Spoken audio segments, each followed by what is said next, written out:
أعوذ بالله من الشيطان الرجيم. بسم الله الرحمن الرحيم.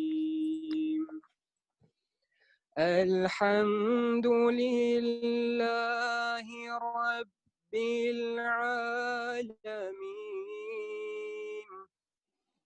الرحمن الرحيم مالك يوم الدين إياك نعبد وإياك نستعين ما شاء الله. اهدنا الصراط المستقيم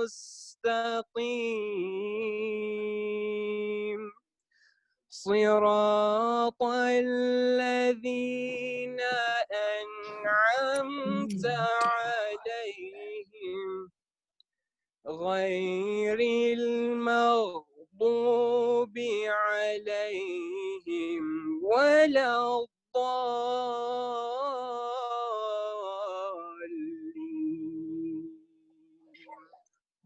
صدق الله العلي العظيم. صلوات. اللهم صل على محمد وآل محمد وعجل فرجه. ما شاء الله. MashaAllah, very good. Right, so as you can all tell, we already had a technological issue here, and so technology, while it had downsides, I think if you really look at today's event, I mean, even before we started, we've got Sheikh from Birmingham, we have some people from Mombasa, some from London, some from Dar es Salaam, and it just goes to show in today's day and age how important technology is. So if there are any of you coaches out there whose calling in life is to do something in technology, please develop some of these apps so that you can use your app instead of Zoom. In fact, Sheikh has given a talk about creativity. Make sure you go and listen to this. Shk Nuru, you look very happy. It's your last hour of your song, man. Inshallah, your Maghrib is soon. So Inshallah, inshallah. I can see you guys are chilly. You've already broken your fast, man. You know, you are still fasting, Sheikh. So I think just to begin, I wanted to thank the Development Society. These are called Development Society Honorary Council Boys in Dar es Salaam for hosting this session. It's supposed to be interactive. We'll have a short introduction by Shk Nuru, and then we want everybody to get involved, ask their questions. The topic today is going to be the roles and responsibilities of men through an Islamic lens. So, of course, I wanted to introduce Shk Nuru. Of course, he doesn't need an introduction. He's very well known. But Shk Nuru, he, if I remember correctly, of course, he hails from Ghana. Everybody knows that. He started learning Islam when he was very young, started preaching when he was around 14. His deep love for Islamic philosophy and mysticism means that even till today, he's still studying. He's doing an advanced Hausa course. He's looking into his PhD. When I asked him also, in fact, I asked him, Sheikh, what's your favorite surah? What's your favorite dua? What are your hobbies? Imagine in part of his hobbies, he said, my hobbies are teaching, my hobbies are preaching. Those are things he loves to do. So you can say that Shk Nuru's calling in life was actually to do exactly what he's doing now. For me personally, Shk Nuru has always been a role model. Many decisions I've made. I mean, I've known Shk Nuru for maybe a decade or more. I've made a lot of big decisions with Shk Nuru. I call him, I ask him. I'm sure many of you do the same. And in fact, for me personally in life, whenever I've wanted to make a decision about something, and you know, you have an internal dialogue with yourself. So for me, many a time, that dialogue, it comes in a Ghanaian voice. I don't know why. So I can start having a discussion about something which I'm not sure, is this right, is this wrong? Then something in my head is telling me, Kamara boss, listen man, just listen to your hearing for a minute. Within the twinkle of an eye, we'll show you that this route you are taking. So Shk Nuru, you live inside my head, you live inside my heart. Wallahi, I know you live in the hearts of many in this Jamaat. And so inshallah we begin. I say, Assalamu alaikum wa rahmatullahi wa barakatuh. Wa alaikum assalam wa rahmatullahi wa barakatuh, Haji Kamar. Thank you so much. So you're aware, of course, tonight's topic, we'd like for you to do a brief, maybe 20-minute introduction about the roles and responsibilities. For many of us here, we are sons, we are fathers, we are husbands, we are brothers, we are, so for us, it's very important to understand the roles. I'd like if you could look at it in the 20 minutes, of course, as the historical backdrop and our role models and what our roles Islamically, plus if you can just mold it into today's scenario, because a lot of us find ourselves sitting at home. And now our roles are starting to intermingle. So we'd like for you to clarify also, inshallah. Inshallah. Ahsantum, thank you so much, Haji Kamar. And of course, thanks to brothers at Development Society for inviting me and for giving me this opportunity to have this interactive session with brothers. And as you know, brothers, this is interactive session, so I'm not going to speak too much. I'm going to just lay the foundation, and then inshallah you will be able to ask your questions, and make sure you take note of whatever question you want to ask, and feel free to ask. There is no stupid question. We're all here to learn. We are students of the school of Imam Jafar alayhi salatu wasalam, and will forever keep learning until the last day of our lives in this world, inshallah. So I begin, Bismillahir Rahmanir Rahim. Alhamdulillahi Rabbil Alameen. والصلاة والسلام على أشرف الأنبياء والمرسلين حبيب إله العالمين أبي القاسم المصطفى محمد. اللهم صل على محمد وآل محمد وعلى أهل بيته الغر الميامين المنتجبين. قال الرسول الأكرم صلى الله عليه وآله وسلم: كلكم راع وكلكم مسؤول عن رعيته. صدق الرسول الكريم. First of all, we thank Almighty Allah subhanahu wa ta'ala for giving us this opportunity and this moment to have this very important conversation. And the conversation, as you all heard loud and clear, is to look at our roles and responsibilities as men in the lens of Islam, meaning in the lens of the glorious Quran, prophetic traditions, and of course, the traditions of our beloved Imams. You know, when we examine male, to say, before saying men or man, we have different roles and responsibilities as per the teachings of Islam. Our first role is our role as sons, which I will touch a little bit because we have different age groups here. And our second role is our role as husbands. And then the third role is our role as fathers. So these are the three major roles that, inshallah, I want to look at briefly. Our roles as sons. There are so many discussions in Quran and in the lens of the teachings of Ahlul Bayt alayhim salatu wassalam as to what are our roles as sons. I have no doubt in my mind, all of us sitting here, we are sons to our parents, whether the parents are alive or not. What are Islamic expectations from us as sons? Once this role is clear, then your role as husband and wife will be more clearer. Because your roles as sons give birth to your roles as husbands and to your roles as fathers. If you do not take care of your roles as sons, then rest assured, you'll not be able to do due diligence to your roles as husbands, for those of us who are not yet married, and to your roles as our lessons from Quran and Ahlul Bayt. We don't want to go and take from any other person, but from glorious Quran and from the teachings of our beloved Imams. As a lover and follower of Ahlul Bayt, who loves Amir al-Mu'mineen alayhi salam. What was the role played by Imam Ali when he was a son?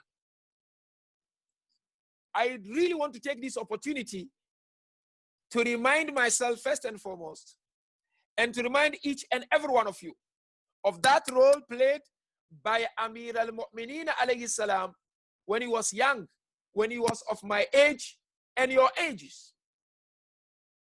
And I want us really to pledge Allah and the Imam of our time tonight after this program that I'm going to try my level best to make Amir al-Mu'mineen proud.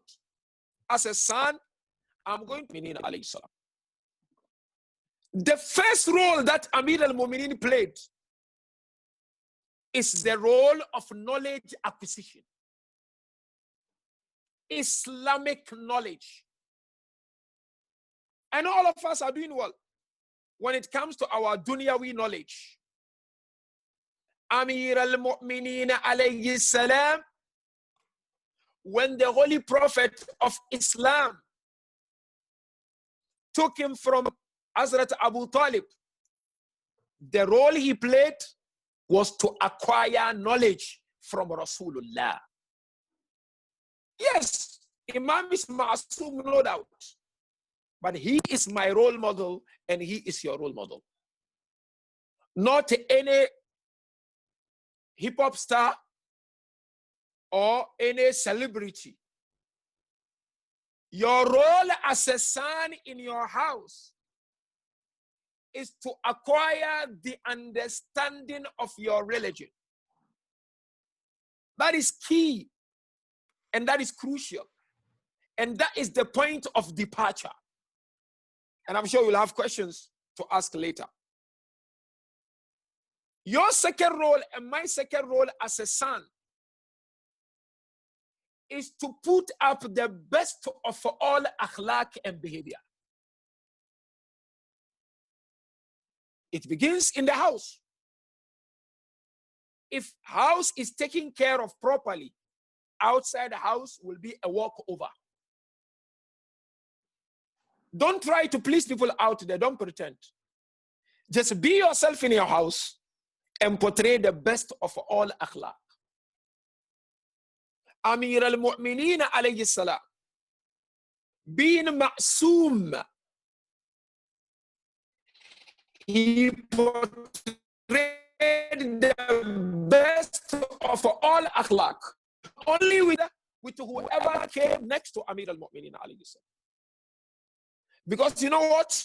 As sons, we represent our parents. We represent our families. If you put up good akhlaq, the name will come to our families. And so the second role that we get from Quran and Imam Amir al-Mu'mineen alayhi salam is what? Put up the best of akhlaq. Third role, as a son, and then I will move forward quickly because of time. Rasulullah mentioned, son is bimanzilatil ab. Son is in a place of a father. What does it mean? It means you as a son, as young as you may be, you've got the responsibility to play the role of your father while your father is still alive. Take care of your sisters. Take care of your father. Take care of your mother. When Islam talks of taking care of, it's not talking of just giving money. Some of us may not have money. We are not working. But Islam expects you to show care and to show love. And in doing so, beautiful tradition from Imam Jafar, you need to lead by example within your house. What do I mean? If your father is not there, you lead salat. In other words, you need to take your spirituality to the next level. We are in a lockdown. We are in isolation, some of us. Some are in quarantine. Lead salat in your house. If your father is there, recite adhan. Lead the recitation of Quran.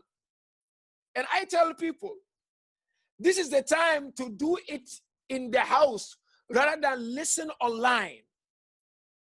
You know why? Allah has taken us back to where Islam started. The first mosque to be built in Islam was when the Holy Prophet migrated to the holy city of Medina. Spirituality was practiced within the comfort of people's houses. So that is son. And there are so many things, but no time. Your role as a husband, some of you are married. And some of you, inshallah, in the future, you will get married. Your first role, my dear brother and sister, I'm used to my dear brother and sister, is to know that your wife is yourself and you are herself. Understanding of this will make you treat her the way you like to be treated. I'm not saying this. Chapter 21 is saying, Min anfusikum aswaja. She is yourself and you are herself. That's number one. Number two role, you check chapter Nisa, verse 19. Ashiruhunna bil ma'ruf. Interact with them with ma'ruf, with goodness and kindness. It is your role as a husband to be kind in your akhlaq, to be kind in your approach, to be kind in the way you do things. Failing to do so is zulm. And Prophet said, if there is one zulm that you should be worried about, is the zulm between husband and wife. So Allah will not interfere. That's your second rule, my dear brother and sister. My dear brother, I keep on saying sister because I had one lecture before. The Holy Prophet mentioned, Ikthirul khayra lin-nisa. Oh man, know that your role is to do a lot of khayr towards your wives. That's not a favor. You are not doing favor to her by doing khayr to her. Another role that Islam, I'm not mentioning those roles that, taking care with money and whatever. I'm not mentioning that. That you have towards your wife is to hold her hand to Allah. Show her God. Of course, she also has that role to show you God. Teach her about Imam al-Zaman. When last did you sit with your wife and recite Quran? Are you true lover of Imam al-Zaman? Are you really waiting for him to come? Don't you know that if you play your part in the house, it's more than enough for Allah to release Imam? Because houses make communities. Communities don't make houses. Members of the communities are made up of houses. If each house will play its part, don't you think we'll have the best of the communities that the Imam of our town will be proud of? It is your duty, my brother, non-negotiable duty as a man, to teach her God. The same ayah, chapter 21, he said, Wamin ayati. Marriage is a sign of God. Meaning what? You perfect your wife and she perfects you. Today we are not doing that. Man, they're just busy. Woman has to do everything. Don't you want to emulate Imam Ali? Because you always tell your wife she has to be Fatima. What do you? That's very important. Another role we have as men is what? Ihtiramul abad. Respect for your wife.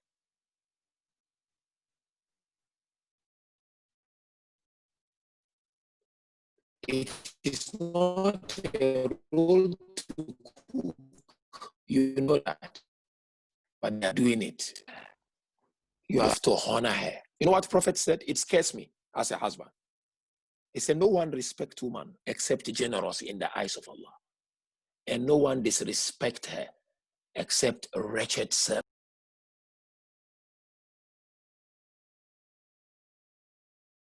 He never did that. Imam Ali spent time with Bibi Fatima alayhi salam. Now we are in lockdown, some of the countries of the world. This is the time to strengthen your bonding, isn't it? I know my time is up. Questions will come later. And another role you have, of course, as a man, is to serve in the house. Serve. Serve.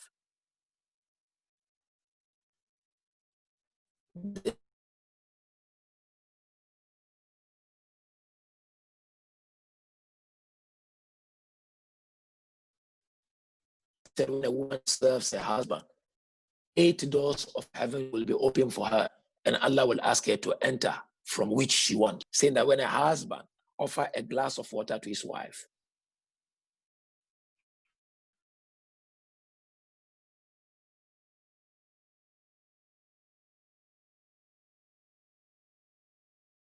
is to lead our children by example. Before you tell them go to madrasa, let them see you learning and studying.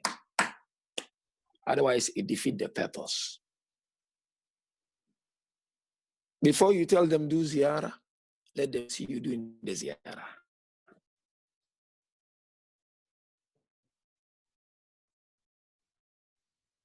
You know why we struggle in our communities? Because parents are not leading by example. Before you instill the love of Western education in them, instill Islamic values in them, so that when they grow, the Islamic values will complement the effort of gaining Western education. Imam Zaman will not come anytime soon. Last but not least, because I see a lot of youth here, and I want to say something here. This is a good opportunity for me to say something here, although I've taken much of your time. You know, as youth, I beg you, brothers and sisters, listen, and I see my Sadiq Lada uncle from Arusha is also here. May Allah bless you, uncle. You are a role model. We like old people like you to always be here to charge us and to inspire us. May Allah bless you. My special dua for you, inshallah, uncle. I kindly want all the brothers to listen to this point. Maybe you heard it before, but if you haven't, take it. If you heard, let it serve as a reminder. I beg you. You know, Islam, and most especially the school of thought of Ahl al-Bayt, we do not have the likes of youth when it comes to serving this madhab. Youth is very important. Wallahi. You know, I'm saying this, I'm becoming emotional. As a youth, know your values. I'm going to mention 3 things that you should take on board and think about it.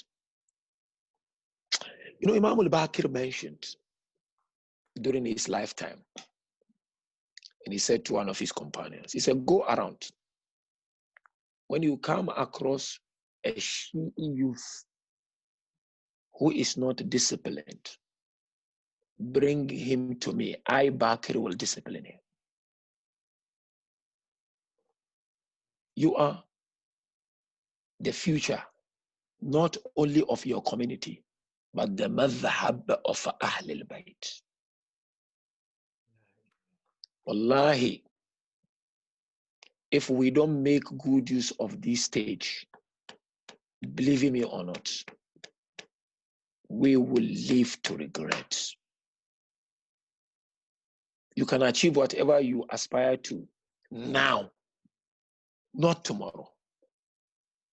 If you pass this stage, it becomes very difficult. What can you do as a youth to serve this community? 3 things. And these 3 things are also mentioned when it comes to actively preparing for the reappearance of Imam al-Zaman. Active preparation, not passive. I know I've taken much of the time given to me. Number 1, your spirituality. This is the time. Your love for God, your salat, your Quran, your namaz shab, your ibadah. Believe me or not, my dear brothers, you are energetic now. You don't want to get to that age where you can't stand to pray, but just to sit. You regret it. Your spirituality, that's number 1. Number 2, I mentioned it earlier on when I was talking about your role as son. Take your knowledge to the next level, both secular and religious knowledge. We need top-notch scholars who are God-fearing. Whatever you're doing, do it with perfection. Take it to the next level, my dear brother. If you are a businessman, seek to take it to the next level, because Imam al-Zaman need that. If you are a student, take your knowledge to the next level. I beg you. We lack that. People after bachelor's degree, they relax. After gaining something, coming, eating in the house, they relax. Imam al-Zaman need top-notch people. And the last but not least, again, is your akhlaq. Remember, wherever you are as a Shia, you do not represent yourself alone. You are representing the school of thought of Ahl al-Bayt. My apologies, I've taken much of your time. Now, it's time for, inshallah, Kamar to. Shk Nuru, you have a very good way of reaching into our hearts, wallahi. We started out laughing and being funny, and you've actually hit home on a lot of points. Thank you, Habibi. I think we definitely, I like what you've done, because it's not an event where we can tick the box and said, yes, we had an online event. It's something where we can go away and think about all these responsibilities we have, discipline, responsibility. I like that you're saying we really need to push ourselves to the next level. And I mean, I'm sure a lot of you have something or the other that you'd like to ask Sheikh about what he's just said. If you have a question, if you can raise your hand, and we can see you here on the participant side, mute you. Okay, Ali Darsi wants to ask a question. If you can please unmute Ali Darsi. If you can just quickly say your name, where you're from, and then just ask your question. You have about 30 seconds. Ali Darsi, start. Assalamu alaikum, Sheikh. My name is Ali Darsi. I am from Dar es Salaam. Wa alaikum assalam, brother Ali. Thank you so much. Sheikh, so you mentioned the qualities of the Shia youth. So unfortunately, I'm not sure if this was already discussed because I came late, but it is said that when after Imam Zamana's dhuhur occurs, there will be a group of Shia who will reject Imam Zamana. How can we as youth prepare ourselves so that we're not in that position when he returns? Ahsantum, ahsantum, ahsantum. Do I answer or I wait for another question, Kamar Abbas? Sheikh, I think you can answer as we go along. Okay, lovely. Thank you so much. Very quickly, thank you so much, brother Darsi, for this wonderful question. And as you know very well, during the Ghaibatul Kubra of the Imam of our time, we are highly encouraged that we should not attend any Islamic program without mentioning the name Imam al-Zaman, because he is the man of the moment. 72 discovered their Imam and they fought alongside him. Our Imam is still in Gaiba and he is in pain. He is waiting for I and you to be ready. He is ready. Allah is ready to ensure that absolute social justice prevails across the globe. The only challenge is that we are not ready. So the question is, what will I do as a Shia to ensure that when Imam comes, I do not reject him? Very important question. Because we have traditions that says that even the color of Imam will make some people to reject Imam. Color. Imam is not like us. Imam, as per the traditions, will be sumara. You know, sort of brown color, brownish, blackish kind of. So yes, before I answer, I affirm what you are saying, that some will reject Imam. And those whom we think, you know, they are holier than thou within communities, you will be shocked that they will reject Imam. And typical example happened to Abu Abdullah al-Husayn alayhi salam. There were those who saw revelation coming to Prophet, but they outrightly rejected Abu Abdullah. And those who never prayed, like Wahab al-Kalbi, they met Abu Abdullah on his way to Karbala, and they joined Abu Abdullah, Christian family. And his wife was the first woman, Mataya, in Karbala. So we cannot take things for granted. Now, question: what do I do to ensure that I am not part of those who reject Imam Sahib al-Zaman? Number one, my dear brother and my dear sister, I keep saying sister. Yes, sir. Seek knowledge about your Imam. Don't pretend. I see some people within our communities are pretending. Be yourself, seek knowledge. 1, 2, sin. Stay away from sin ASAP. Otherwise, forget it. You know, Imam Jafar mentioned, if it wasn't because of the sins of our Shia, Allah would have made them to see our Qa'im now and then. The main enemy is our sin. This is the holy month of Ramadan. Have you already pledged Allah that that particular sin you've been committing after Ramadan is over? Oh, no, you are waiting for Eid day to go back again. That is pretending. Don't pretend to be holier than thou in the holy month of Ramadan. Then after Ramadan, you go back to where you started. So therefore, knowledge and abstinence from sin. And last but not least, my dear brother and my dear sister, implementation of the knowledge. Anyone who does not implement what he or she knows will struggle to affiliate himself with the Imam of our time. So the bottom line is what? Be yourself. Confess your sin between you and Allah. And seek to work very hard in, connecting with Abba Salih al-Mahdi. And inshallah, with determination, we should get somewhere and start feeling the presence of the Imam of our time. Because as it still stands now, we don't even miss Imam al-Zaman. When your wife travels or your parent travel, do you miss them or not? When last did you miss Imam al-Zaman? Don't we see cruelty in the world? Syrians are dying. Pakistanis are dying. The world is in crisis. Imam is in pain. Do you sometimes sit and say, you know what? Well, I wish Imam al-Zaman is here because I know if he's here, there will be no injustice. So therefore, son, knowledge and implementation. That will help us, inshallah, to prepare adequately for the reappearance of Imam. Yeah. Excellent. Yes. Jazakallah. So we don't have much time because Sheikh also has to go for Maghrib soon. I can see some hands raised here. I'll just read out in order of the way I can see them.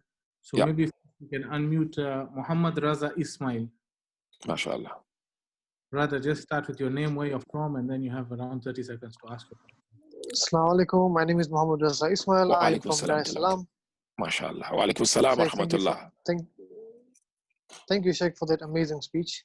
My main concern is how, when the role of man changes as time passes by.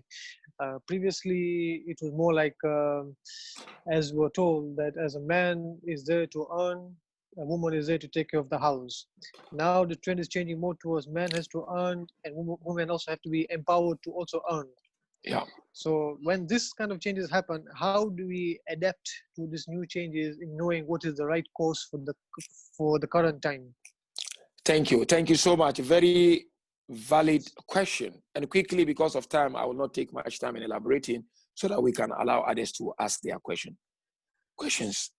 You know, we are Muslims.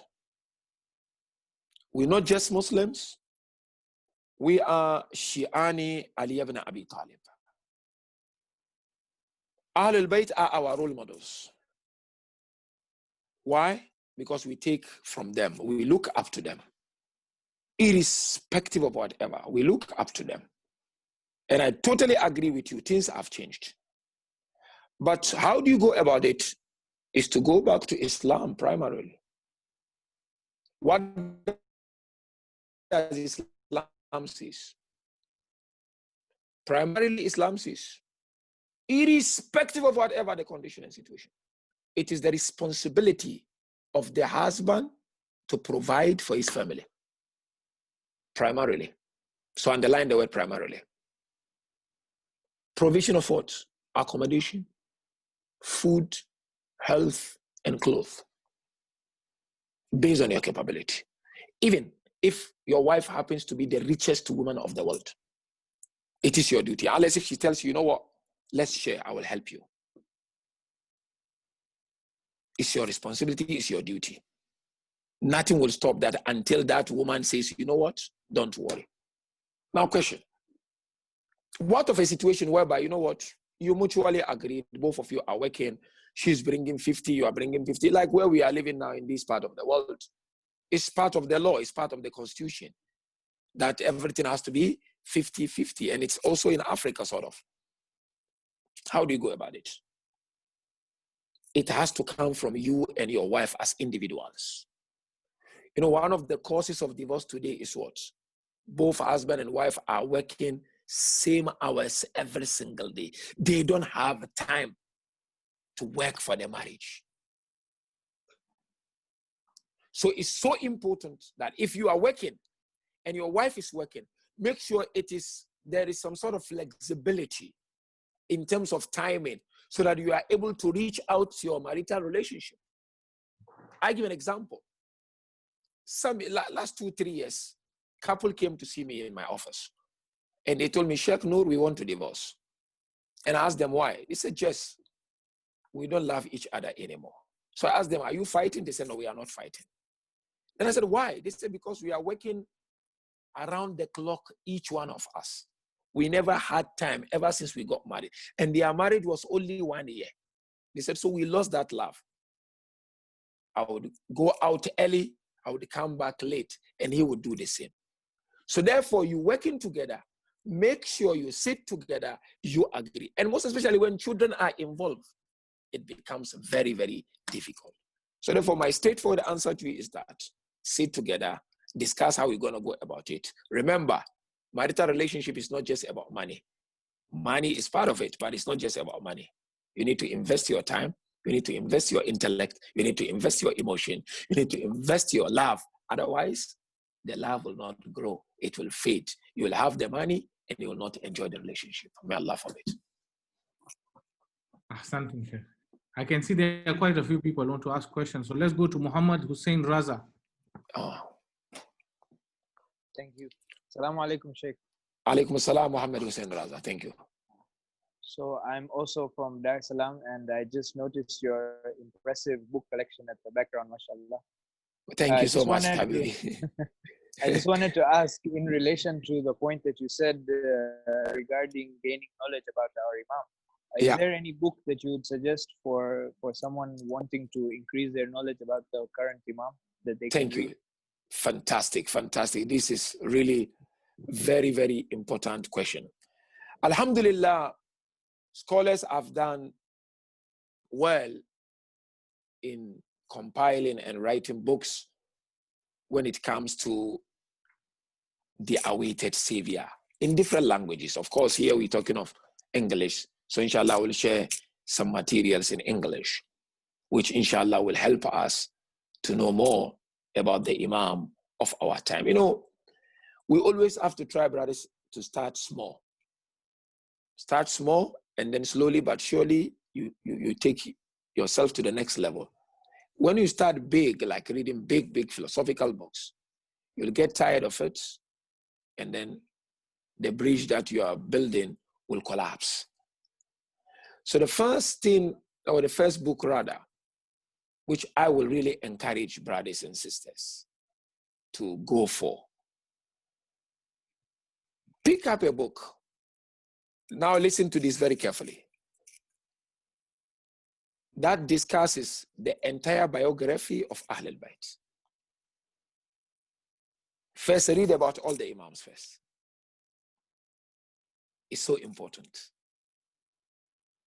And the simplest book really that scholars encourage is Kitabul Irshad.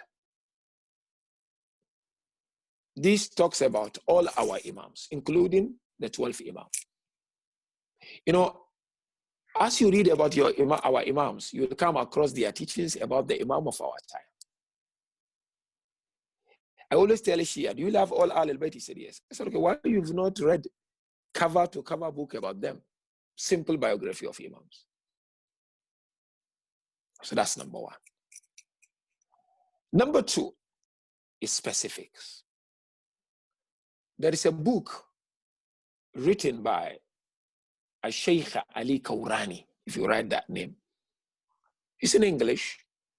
It's about the awaited savior. Very simple book, but it's rich in substance.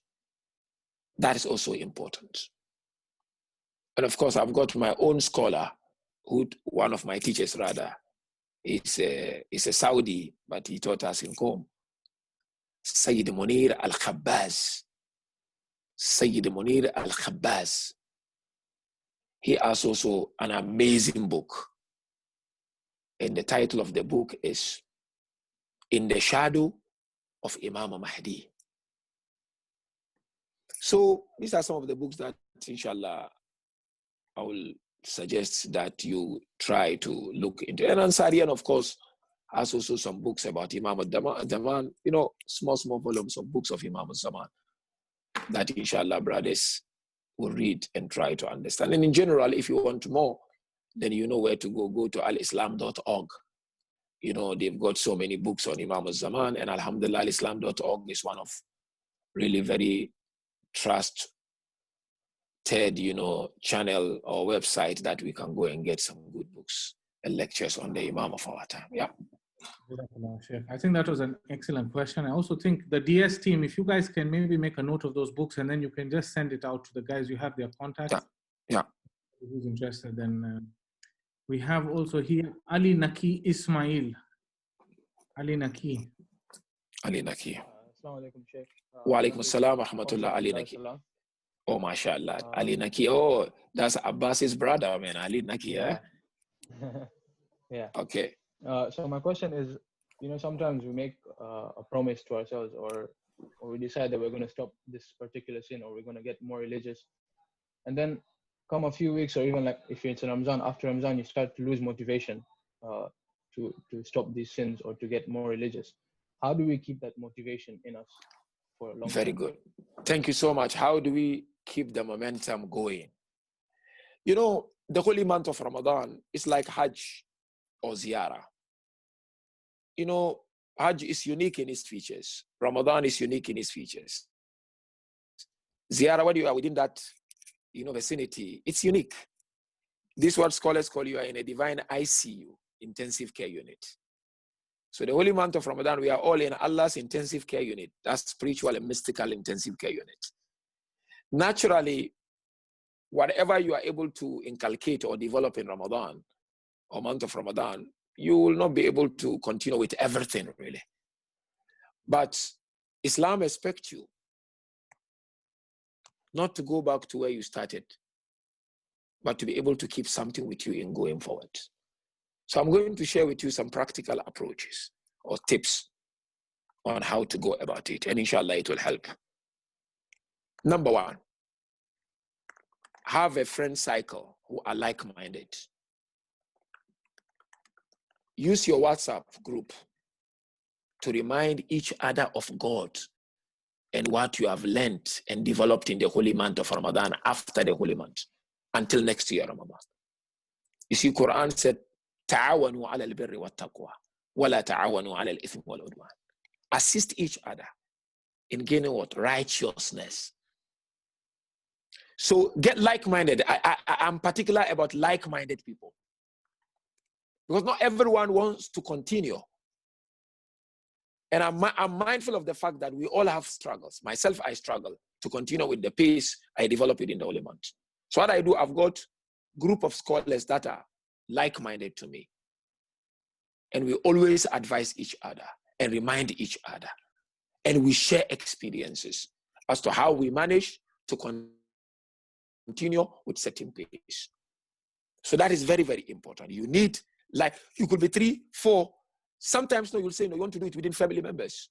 So one become mirror to the other and vice versa. We are not judging each other, but we are monitoring each other. And we are giving each other this permission to do that. That's number one. Number two, brother, don't take more than you can chew in the holy month of Ramadan in terms of the changes you aspire to see. Look, stay away from haram. That you must try. Non-negotiable. But in terms of adding an act of worship, don't add so much. Allah is not interested in ticking the boxes. Allah is interested in that quality that will bring the beauty out of you at the end of the holy month of Ramadan. And that will make sure you continue with the pace until next year Ramadan.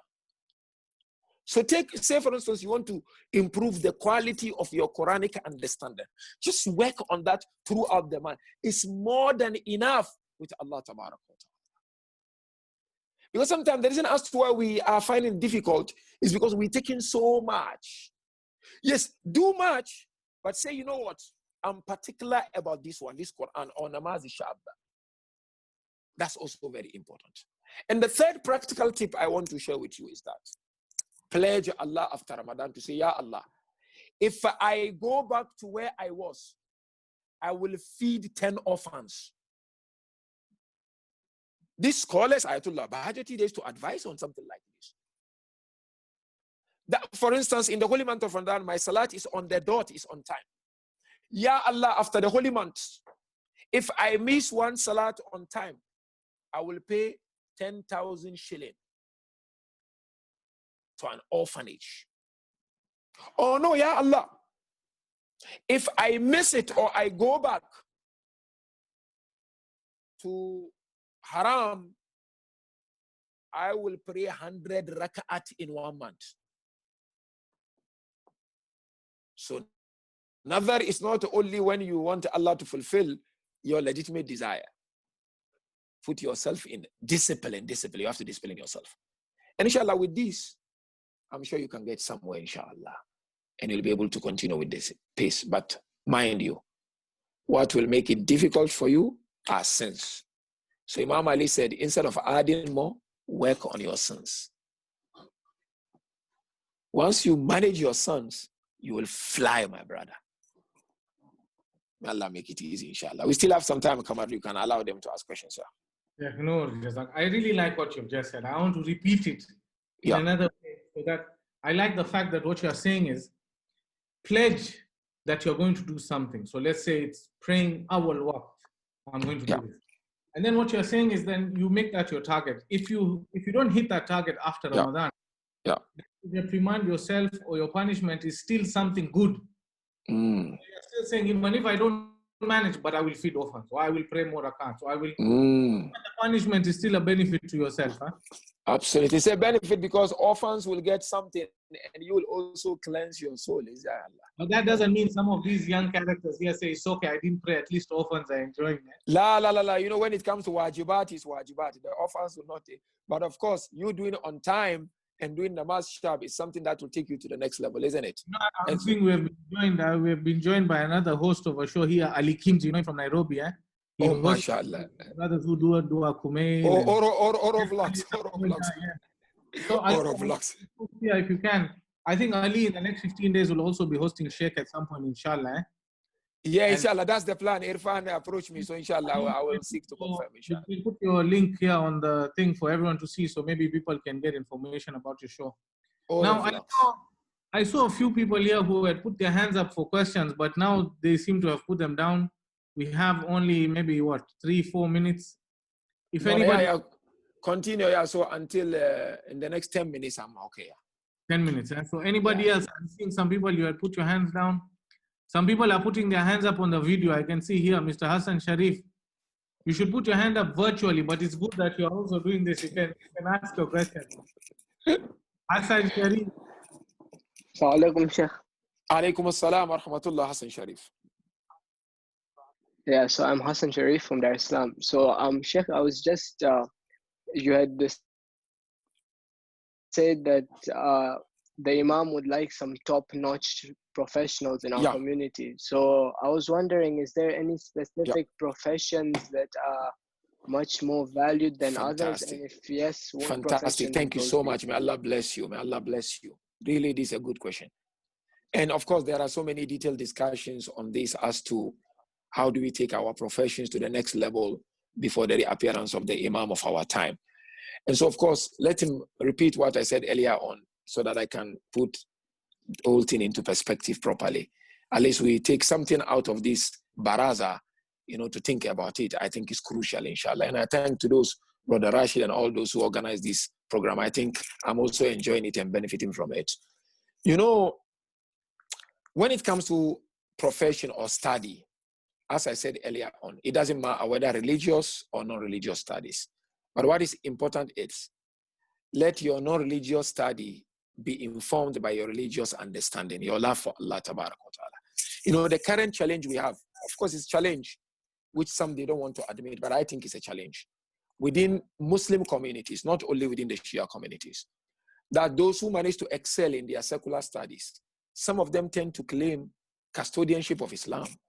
They tend to think that they know even Islam than those who studied in Hausa, because he's got master's degree in, oncology, or in biology or something. Some of them, when scholars speak or even marja'iyah speak, they think, this doesn't make sense. Baba, you specialize in your area. Somebody who has been to Hausa specialized in an area. I don't want youth like that in the near future. We want youth who definitely they reach that higher level in their professions of dunyawi and in Islam also, even if they are unable to get to that higher ladder, but still that God consciousness is there and they have solid Islamic background. We've got so many academics within Islamic fraternity, but the problem is what? They claim to know Islam more than those who sacrificed and dedicated their times for Islam. Now coming back to your question, is there any particular profession that we should, venture into in trying to prepare actively for the reappearance of our Imam? There is no particular, but I will give some suggestions from my own understanding. What is important is whatever you do, so long as it's lawful and it is needed by the world, by the Ummah, seek to take it to the next level. That's very, very important. But of course, from our experience of what is happening in the world, number one, medicine is crucial, my dear brother and my dear sister. Medicine is very important, especially the young ones. That's life. Imam al-Zaman, when he established his government, you will need doctors. Kun fayakun of Allah is there, but Imam will need doctors. They are primary carers. That's number one. Number two, we need people in finance. We need bankers. We need economics. Economists. It's crucial. You know, today you find people can blame our marja'iyah. They don't know economics. They don't know account. All those kind of things. Wrong stuff people are saying against our marja'iyah. But I will say, you know what? You having a solid Islamic background, venture into finances, accounting. Because when Imam comes, Imam will depend on hukuk, the Islamic right. What's the Islamic? The money, the khums, the zakat, the fitra. So we'll need top-notch Muslim economists. In Tanzania, how many Muslim economists do we have? In Kenya, how many Muslim economists do we have? I know we have, but how many do we have? It's crucial. When Imam Zaman comes, it's not going to be like Badr, where Allah made 313 to destroy 900 and something, or 1,000 according to some narration. So that's very important. The next one is media. Media. That's the propaganda machine. It is ruling the world. We have few Muslim TV stations and radios. They are also swallowed. So we need, today, I don't really care much sometimes what people say. How many media personnel do we have across the globe that we can put our hands on our chest and say, you know what? We are definitely proud of this fellow. Number one, people will mention Mahdi Hassan. I know Mahdi Hassan. He came ziyarah with us, spiritual journeys. When he's not with his heart of journalist, he's Husseini, he's Zindabad. But we are proud of him. Because when he start talking about Imam al-Hussein, when he start talking about Abul Fatah, everybody listen. What are you waiting for, my dear youth? We need you. I'm becoming emotional when I speak something like this. We need you. I've taken my way to become mullah, and I'm trying my level best. All of us cannot become mullahs. We need you in different fields altogether. So we need top-notch journalists. If you are top-notch, you will climb the ladder. You will. Because you're going to serve humanity, but number two, you're going to serve the deen. Today, we are faced with the disease of what? Islamophobia. Our media outlets are weak. And there's no one hear our voice. But Mahdi Hassan, look wherever he goes in the world. How many people follow him?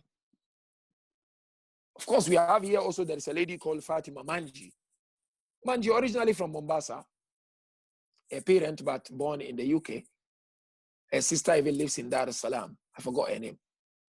ITV, here in the UK, strong TV news channel. Mahdi Hassan used to work there. She's top-notch news anchor. I once met her and I asked her, how did you manage with your hijab?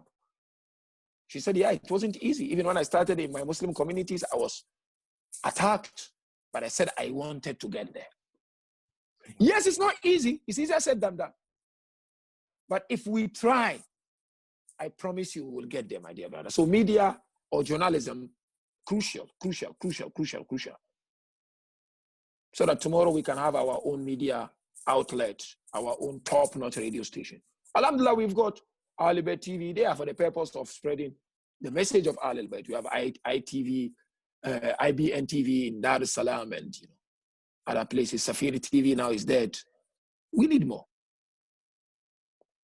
Another field of studies that, of course, I found also very crucial, which is tricky, by the way, politics. It's tricky. But many people come and say, you know what, you cannot become a politician without being corrupt. I said, okay, we need to change the narrative, isn't it? We need sincere. There are, alhamdulillah, sincere politicians I came across in Africa, even in the West. Yes, it's not easy. But are we going to fold our arms for we to be managed?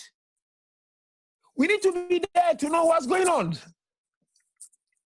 Political science is not bad. But yes, I understand. The road is not straight for a zigzag. I understand. But we need that. But in conclusion on this question, and still, Kamar, you can entertain other questions until 8 minutes, then my time will be up. Whatever you are pursuing, my dear brother, do it well. What I mentioned, I just feel that I know they are controlling the world. Whatever you are pursuing, do it well. Do it well. Look at few Muslims. I mean, sometimes we don't have a choice but to give example of some of the Sunnis, isn't it? There's this gentleman in South Africa called Hashim Hamla. You know him, those who love cricket. I lived in South Africa for about 9 years. You know some of you. And I used to be Imam in Durban. He's from Durban or Pietermaritzburg. Look with his beard. The entire world celebrated him. They did not say because of the beard, like the way they will treat somebody like me or somebody who's not of his caliber in terms of being a celebrity, quote unquote. Because he took the matter to the next level. And he was the only player who wouldn't wear a jersey with the advertisement of liquor on it. And they are the sponsors to that team, but he said, I wouldn't wear this. And he never wore it. Why? They did not check him out because he took his sports career to the next level. They were forced to go to him. They needed him. That is our challenge, my dear youth. Thanks, Sheikh. Mo Salah, look at Mo Salah. He is making such that everybody is happy. If Mo was relaxing, do you think he was going to get to that level? I believe if we are determined to take whatever we do to the next level, the world will run to us. We will not run to the world like slaves. Sheikh. To begin, Sheikh, you must be very careful praising these Liverpool players sitting in Birmingham, man.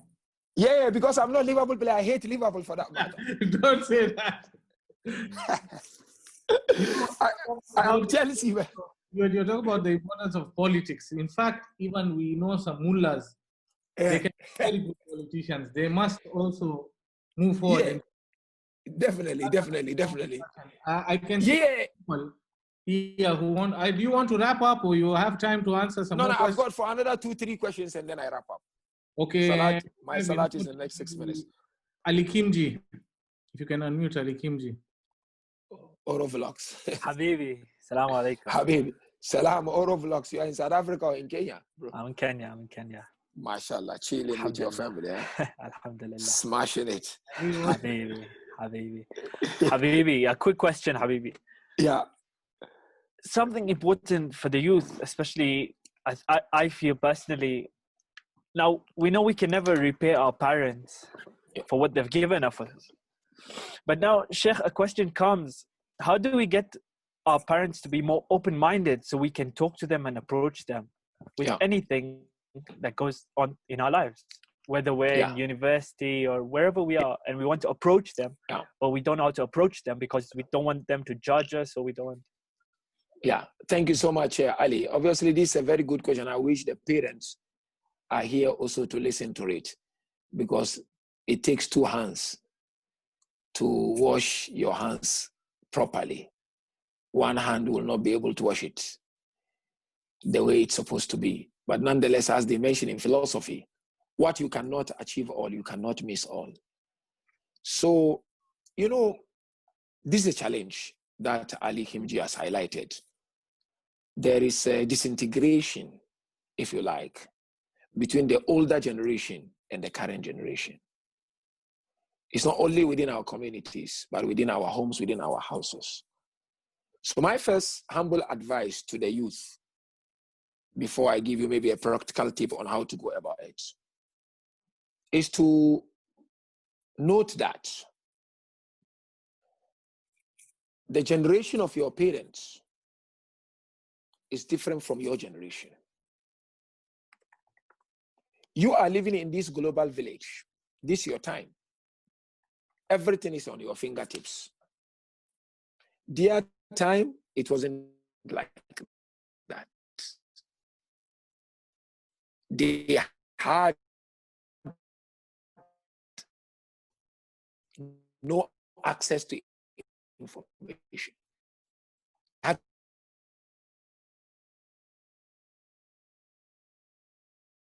Today, when you have access to so many things, that's your time, that's their time. They are not used to your time.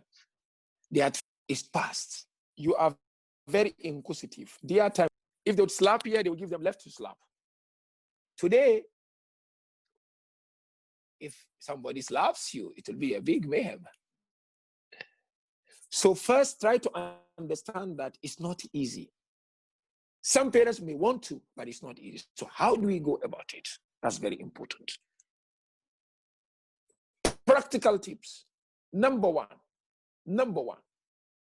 you need to try as much as you can to initiate a dialogue. But how do you initiate this dialogue? Involve your mom, involve your siblings. But how do you do it? Start informally. Sitting on the dining.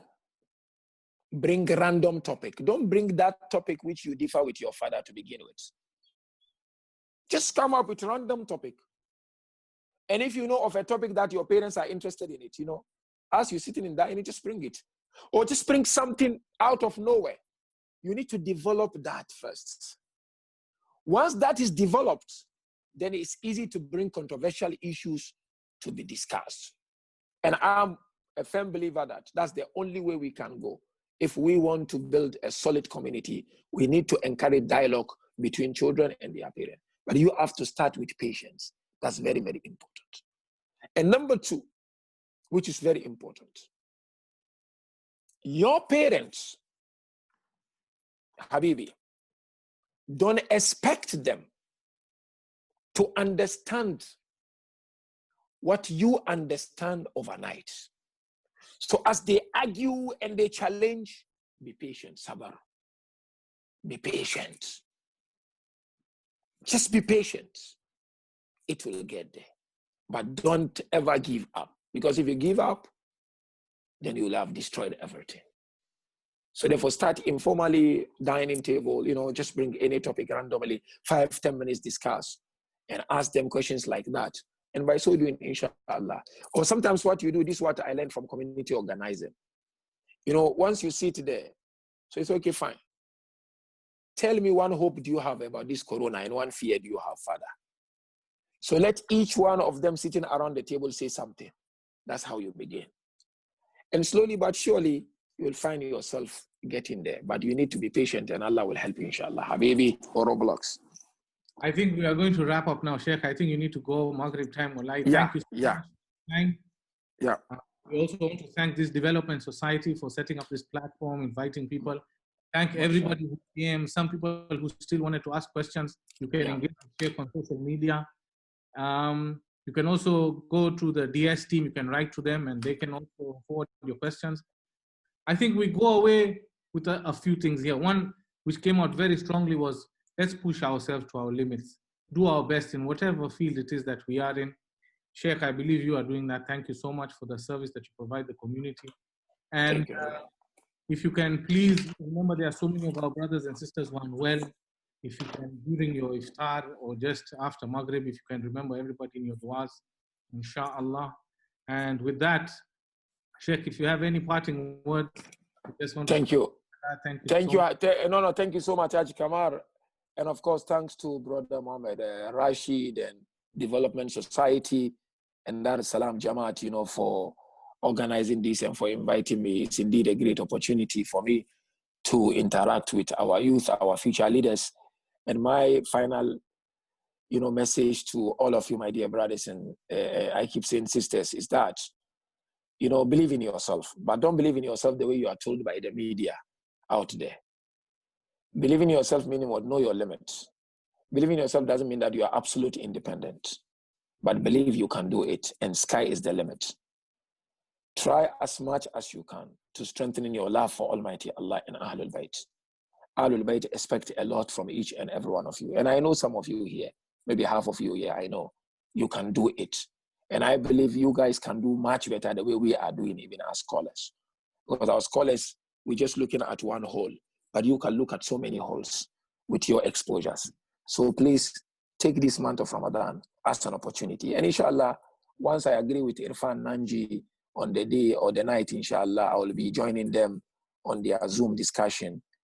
Inshallah, you should also come and join all of us, inshallah. And I would love it to be more interactive, like this one, inshallah, or than this one. And inshallah, with Dar es Salaam Jamaat also will look at if there's an opportunity to have another Baraza interactive session. I will look at my calendar. And I wish you all the best of luck. And I agree to my uncle once again, Sadiq Lada from Arusha. Pass my salam to all the people of Arusha. Nairobi, pass my salam to all those in Nairobi, Oro Vlogs. Kamara Basua in Mombasa, pass my salam. And of course, the big salam to the people of Dar es Salaam, inshallah. And all those who have joined us from wherever they've joined. May Allah bless you. Remember me in your du'as and forgive me my shortcoming, inshallah. And I will do the same, inshallah. Bless you all, inshallah. Assalamu alaikum wa rahmatullahi wa barakatuh, inshallah. Assalamu alaikum. Salam to Allah. Salam to Habibi. Salam.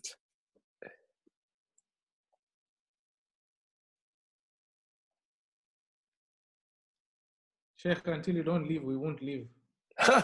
I'm leaving. Hazrat Kamar. You know, maybe people have left. Let me quickly show you. I wrote a lot of notes about what you are saying. But what I wrote the biggest is I must give a glass of water to Alia right now, man. You said man. Classic, is smashing it, yallah. In action right away. Jazakallah. Yeah, thank you so much. Ahsan, inshallah. Thank you so much. Thank you, everybody. And thank you, DS. I hope you guys will take this and do something with it now.